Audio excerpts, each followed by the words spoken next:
राधे राधे, जय श्री कृष्ण। आप सभी भक्तों का हार्दिक स्वागत है आपके अपने YouTube चैनल श्री कृष्ण दीवानी में।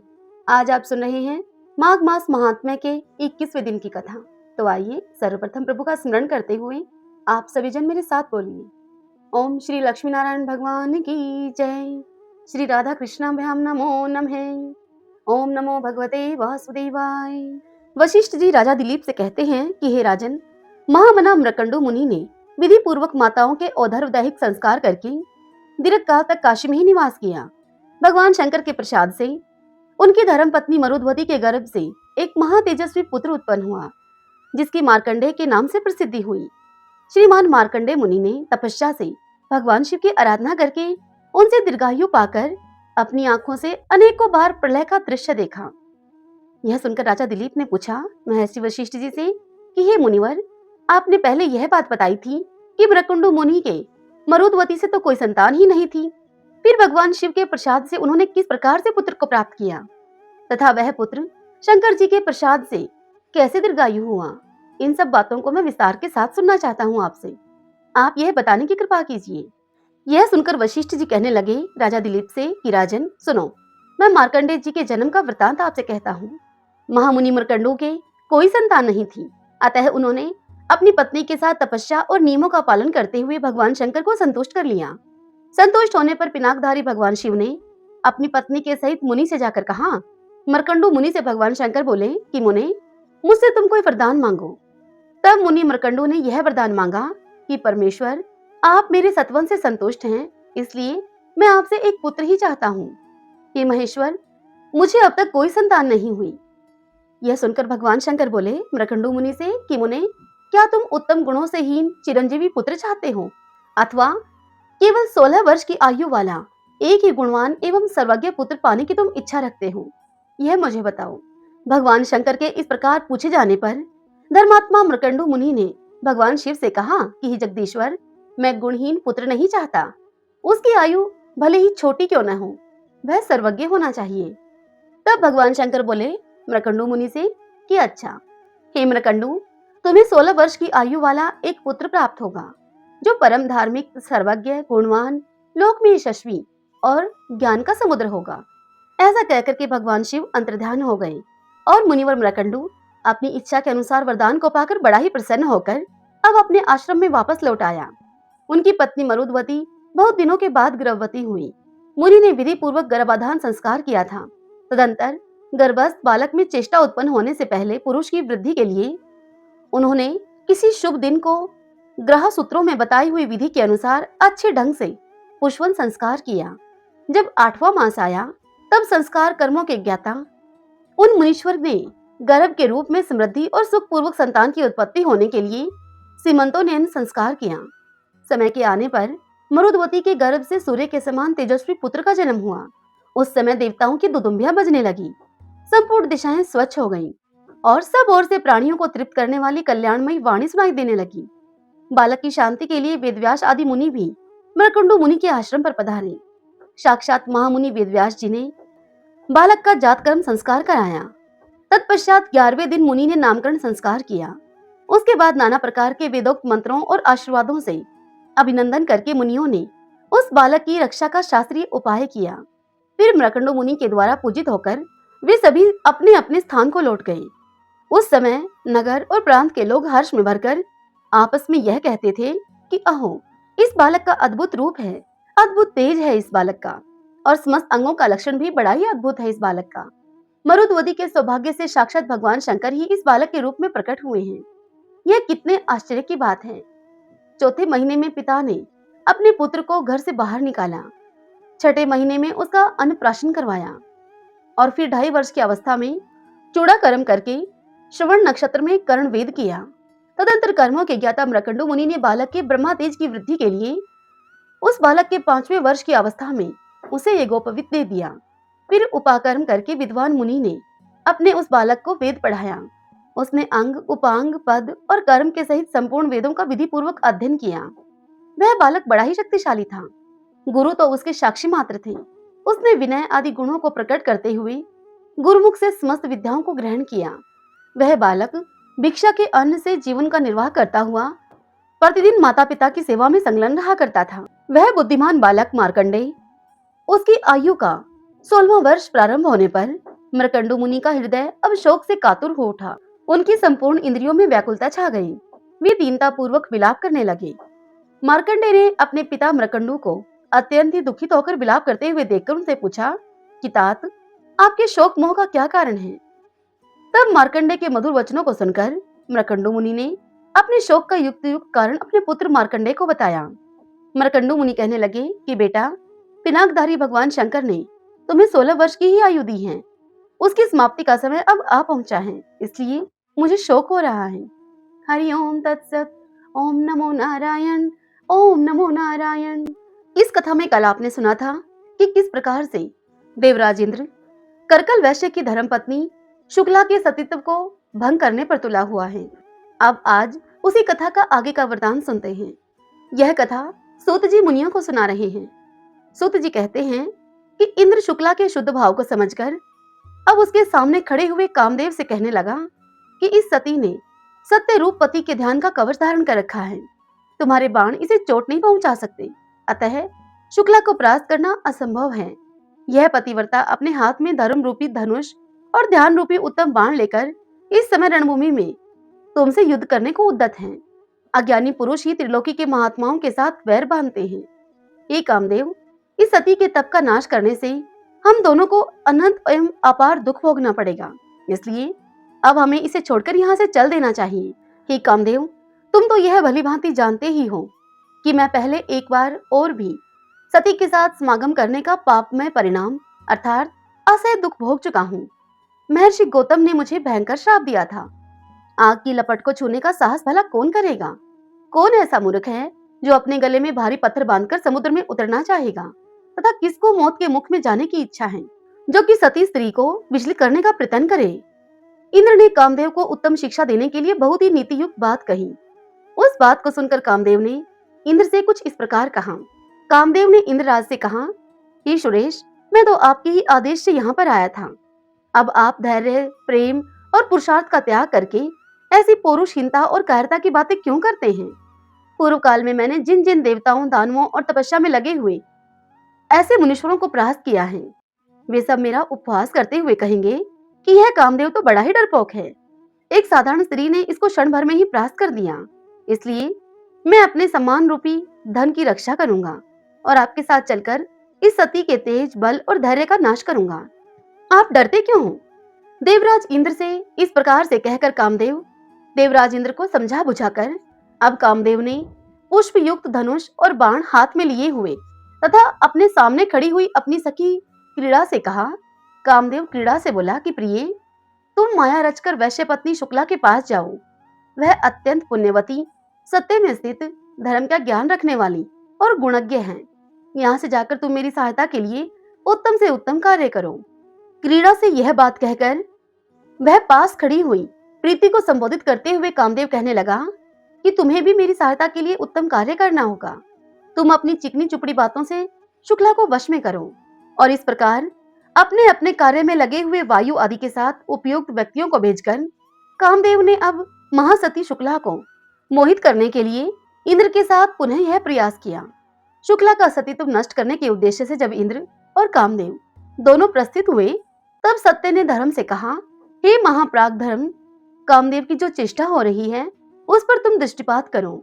मैंने तुम्हारे अपने तथा महात्मा पुण्य के लिए जो स्थान बनाया था उसे यह नष्ट करना चाहता है। दुष्टात्मा काम हम लोगों का शत्रु है, इसमें तनिक भी संदेह नहीं है। सदाचारी पति, तपस्वी ब्राह्मण और पतिव्रता पत्नी, ये तीन मेरे निवास स्थान हैं, जहाँ मेरी वृद्धि होती है। जहाँ पर मैं पुष्ट और संतुष्ट रहता हूँ, वहीं पर तुम्हारा भी निवास होता है।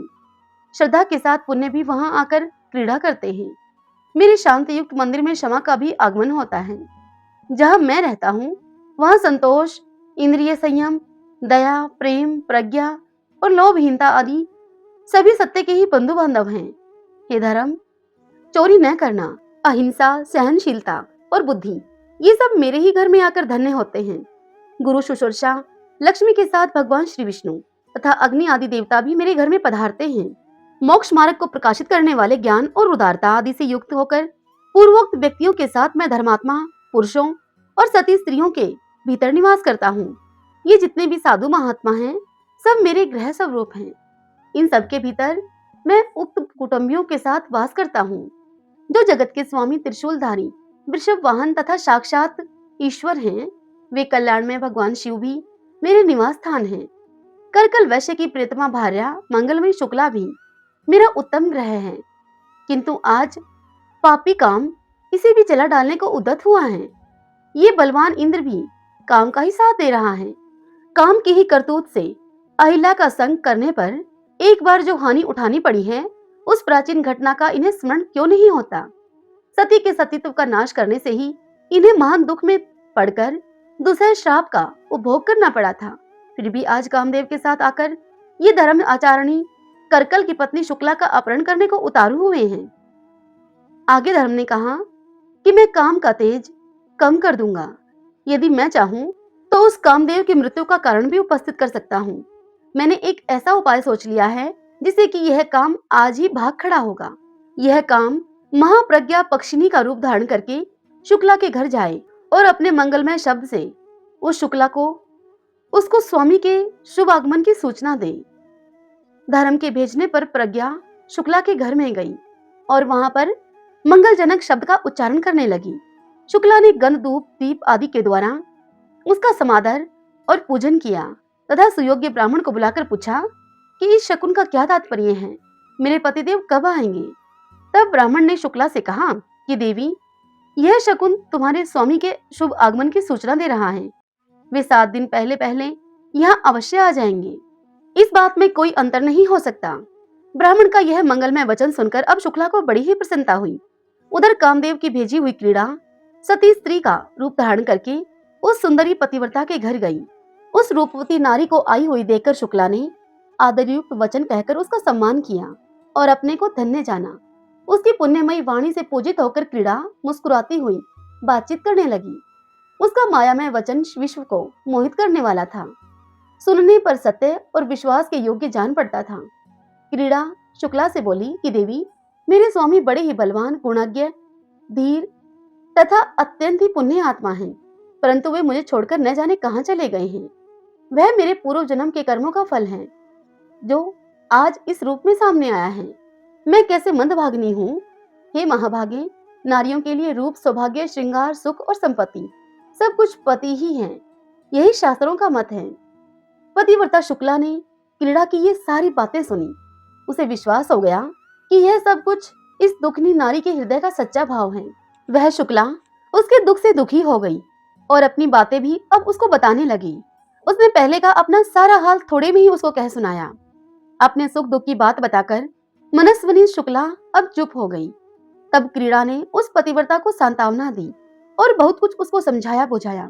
तदंतर एक दिन उसने शुक्ला से कहा, वह क्रीड़ा शुक्ला से कहने लगी कि सखी, देखो तो सही, वह सामने बड़ा ही सुंदर वन दिखाई दे रहा है।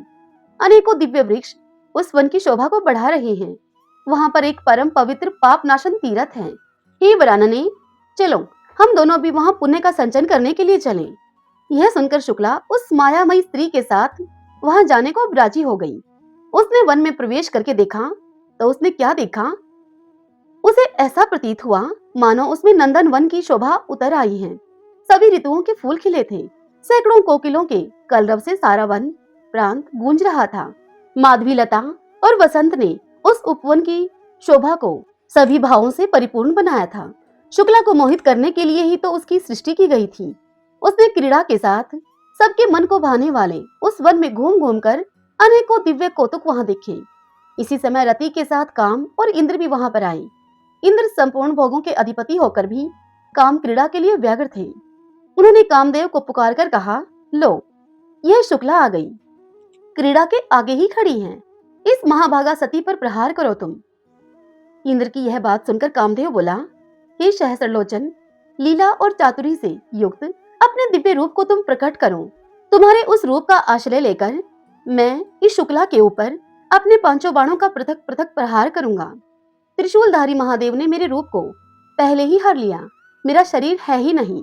जब मैं किसी नारी को अपने बाणों का निशाना बनाना चाहता हूँ, उस समय पुरुष शरीर का आश्रय लेकर अपने रूप को प्रकट करता हूँ।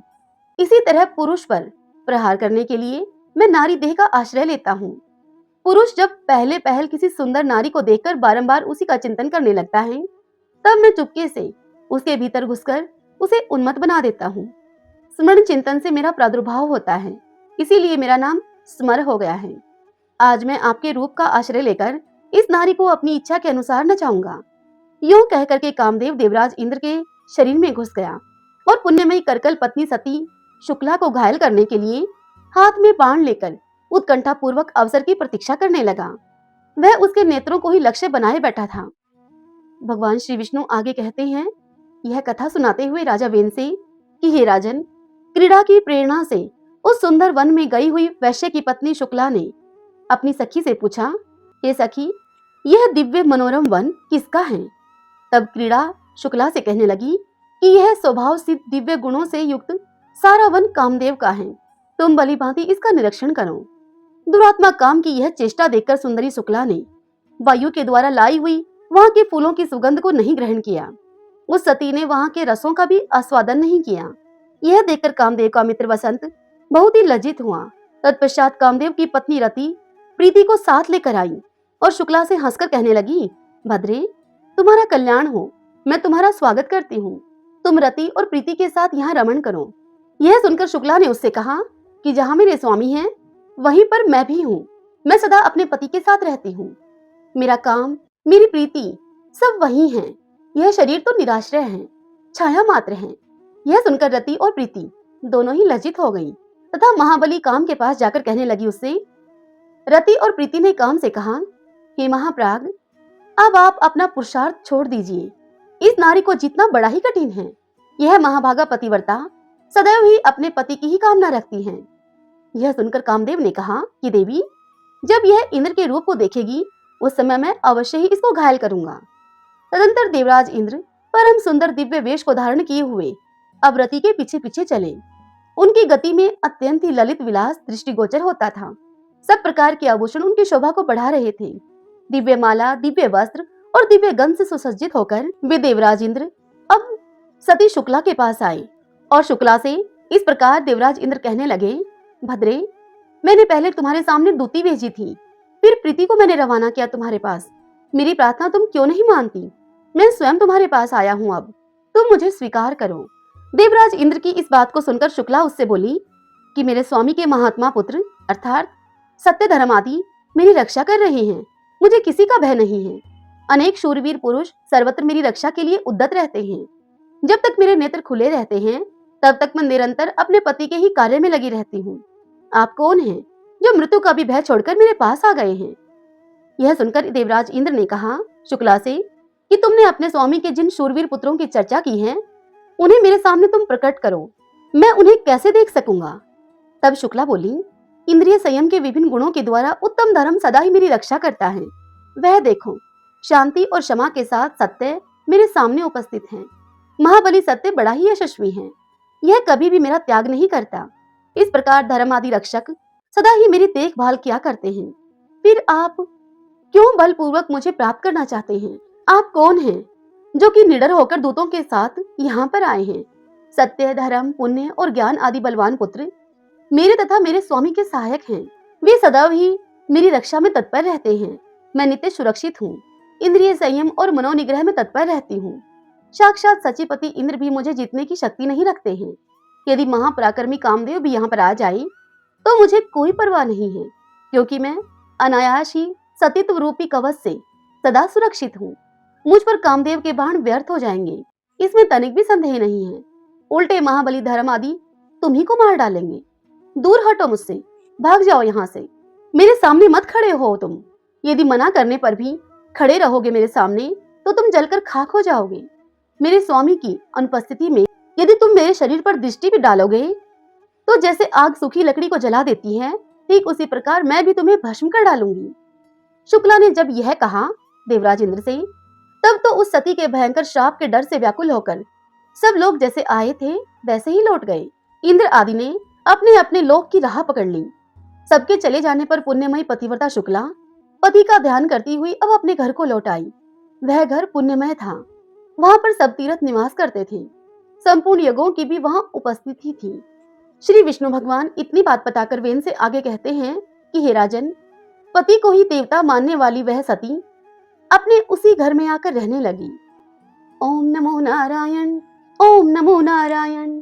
इससे आगे की कथा कल हम अगले अध्याय में सुनेंगे। आइए अब हम माघ माह में सुनी जाने वाली 2 कहानियों का श्रवण करें।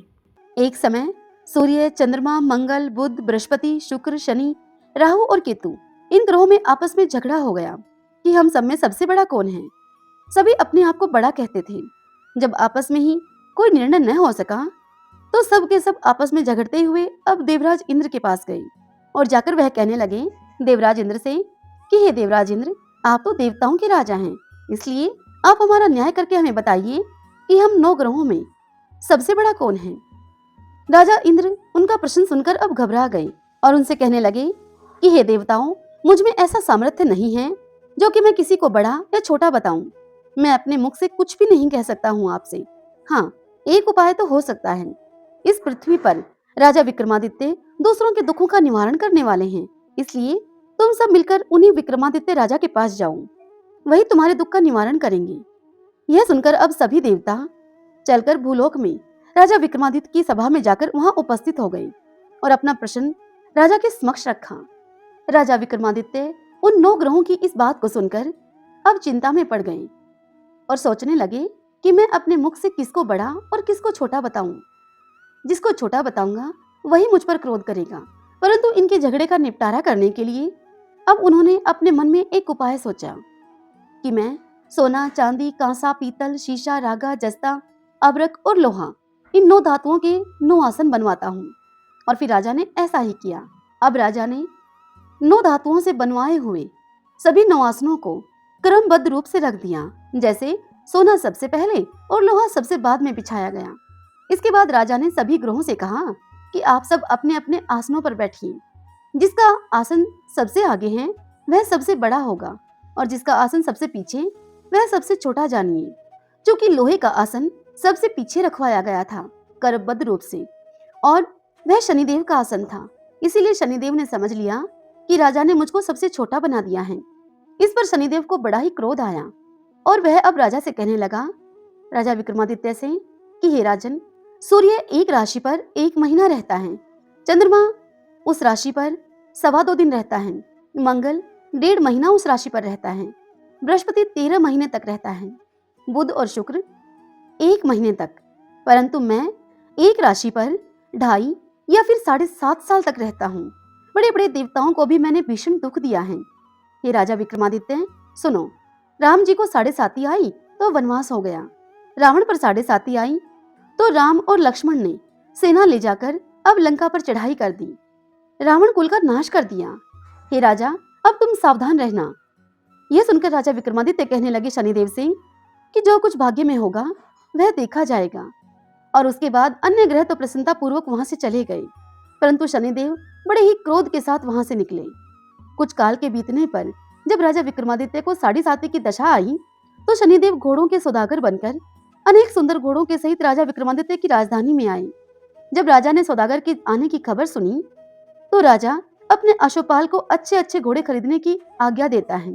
राजा विक्रमादित्य के आदेश को सिरोधार्य करके अब अश्वपाल अच्छी नस्ल के घोड़े देखने के लिए जाता है और उनके मूल्य को सुनकर अब वह अश्वपाल बड़ा ही चकित हो गया और तुरंत ही राजा विक्रमादित्य को आकर उसने यह खबर दी। तब राजा विक्रमादित्य उन घोड़ों को देखकर एक अच्छा सा घोड़ा चुनकर उसके ऊपर सवारी के लिए चढ़ा। जब राजा विक्रमादित्य उस घोड़े की पीठ पर चढ़ा तब चढ़ते के साथ ही वह घोड़ा अब जोर से भागने लगा। घोड़ा बहुत दूर तक एक बड़े घनघोर जंगल में राजा को लेकर गया और उस घनघोर जंगल में, उस जंगल के बीच में राजा को छोड़कर वह आशु अब अंतर्ध्यान हो गया। इसके बाद राजा विक्रमादित्य अकेले ही जंगल में भटकते फिरते रहे। बहुत देर के बाद राजा ने भूख और प्यास से दुखी होकर भटकते भटकते एक ग्वाले को देखा। ग्वाले ने राजा को प्यास से व्याकुल देखकर राजा विक्रमादित्य को पानी पिलाया। राजा की अंगुली में एक अंगूठी थी। उस अंगूठी को राजा विक्रमादित्य ने प्रसन्नता पूर्वक उस ग्वाले को दे दिया और शहर की ओर अब राजा चलने लगा। राजा शहर में पहुंचकर एक सेठ की दुकान पर जाकर बैठ गया और अपने आप को उज्जैन का रहने वाला तथा अपना नाम बीका बताने लगा। तब उस सेठ ने उस राजा को एक कुलीन मनुष्य समझकर पानी आदि पिलाया। भाग्यवश उस दिन सेठ की दुकान पर बिक्री बहुत अधिक हुई। तब सेठ उस वीका को एक भाग्यवान पुरुष समझकर उसको भोजन करवाने के लिए अब उसको अपने साथ अपने घर ले गया। भोजन करते समय उस राजा विक्रमादित्य ने अर्थात उस वीका ने एक आश्चर्य की बात उस साहूकार के घर में देखी। वीका ने देखा कि सेठ के घर में खूंटी पर एक हार लटक रहा है और वह खूंटी उस हार को निगल रही है।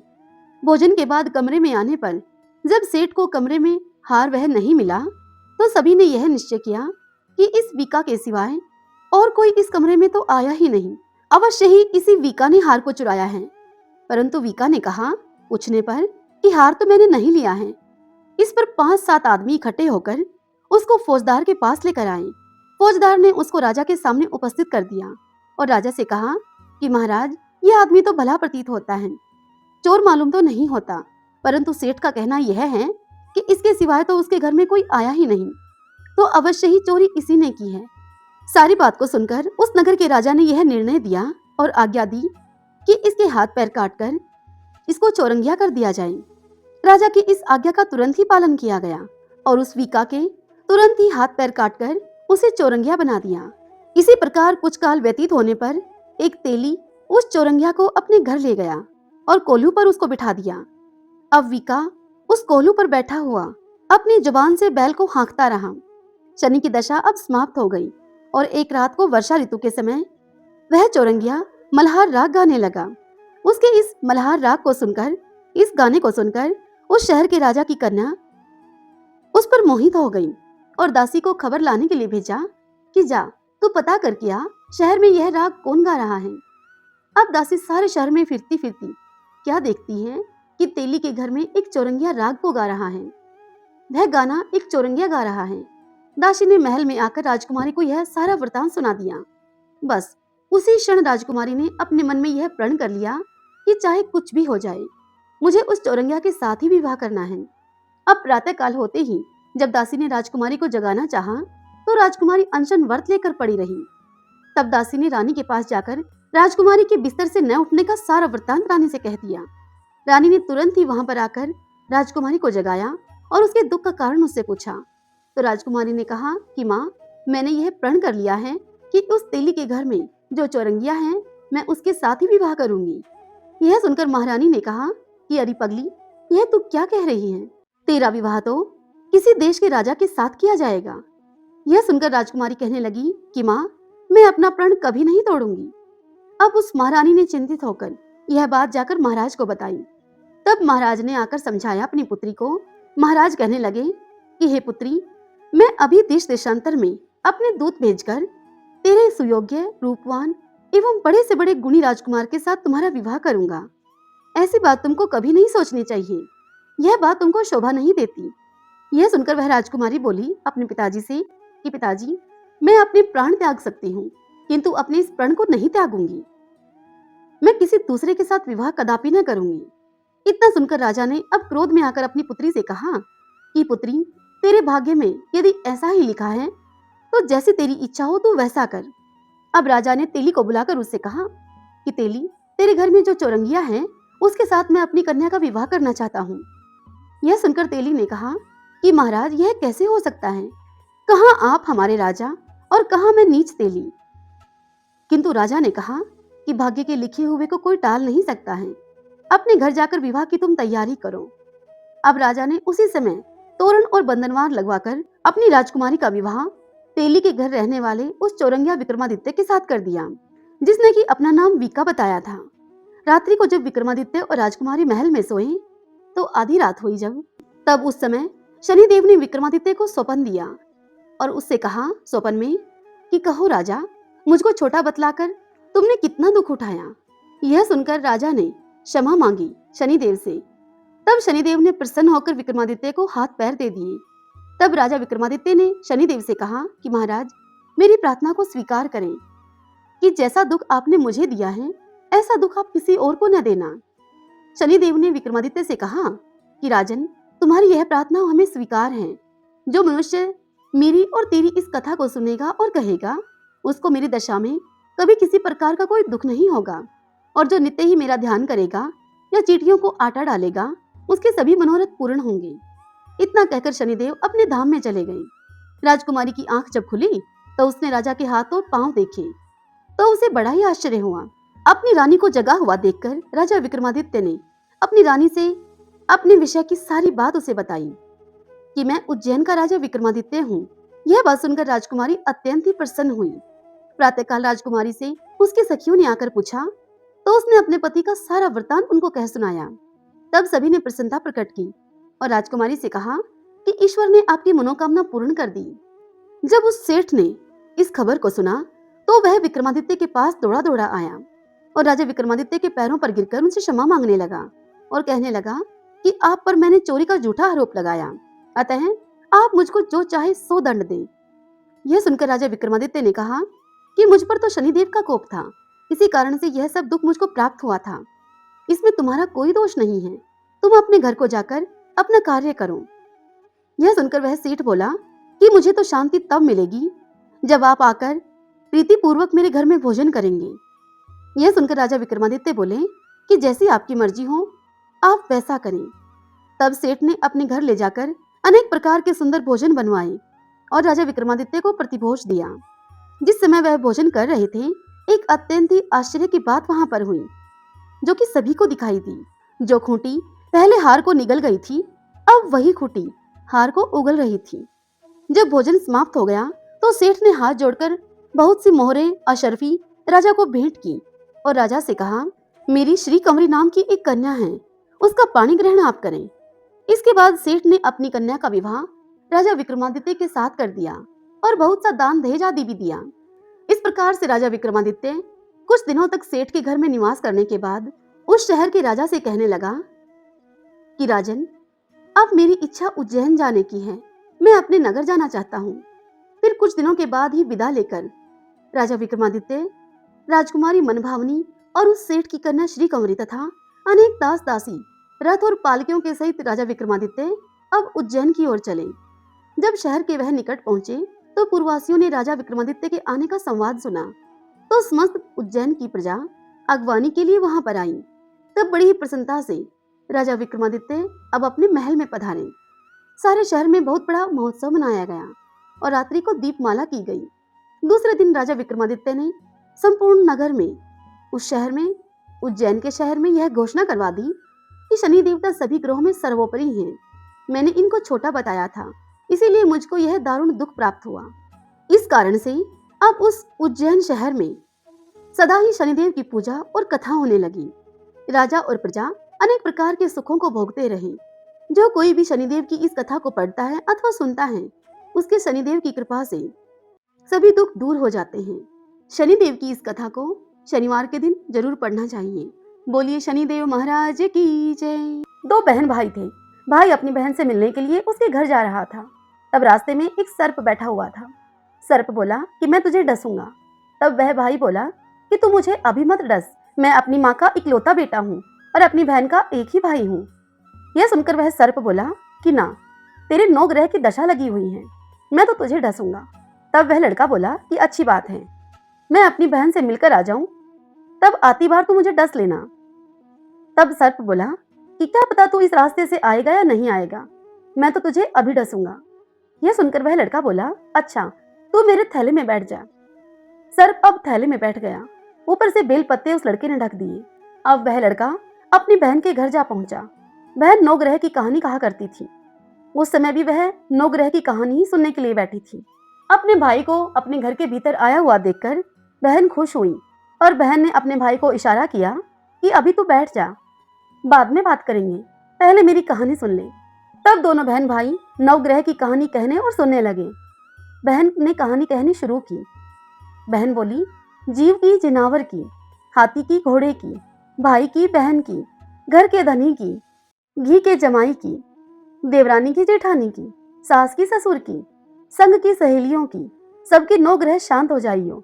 ग्रह चाले 8 पग, बंदा चाले 4 पग, सांप बिच्छू भंवरे सब आग में जल जाइयो। बहन कहानी कहकर अब खड़ी हो गई और वह अपने भाई से बोली कि भाई, इस थैले में क्या लेकर आया है? तब वह लड़का बोला कि बहन, कुछ नहीं ले रहा, मैं कुछ नहीं लाया तुम्हारे लिए।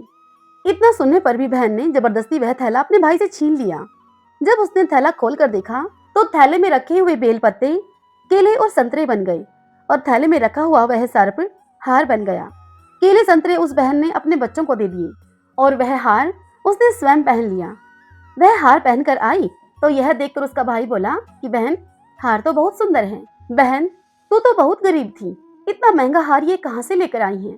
तब उसकी बहन बोली कि हाँ भाई, मैं तो बहुत ही गरीब थी और आज भी गरीब ही हूँ। तू ही मेरे लिए यह हार लेकर आया है। यह सुनकर वह भाई बोला कि नहीं बहन, मैं तो तेरे लिए कोई हार नहीं लेकर आया, मैं तो अपनी मौत का सामान लेकर आया था।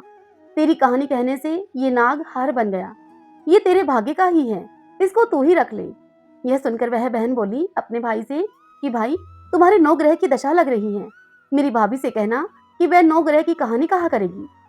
तब लड़का अपने घर को आया और अपनी पत्नी से कहने लगा कि हमारे 9 ग्रह की दशा लगी हुई है, हम 9 ग्रह की कहानी कहेंगे।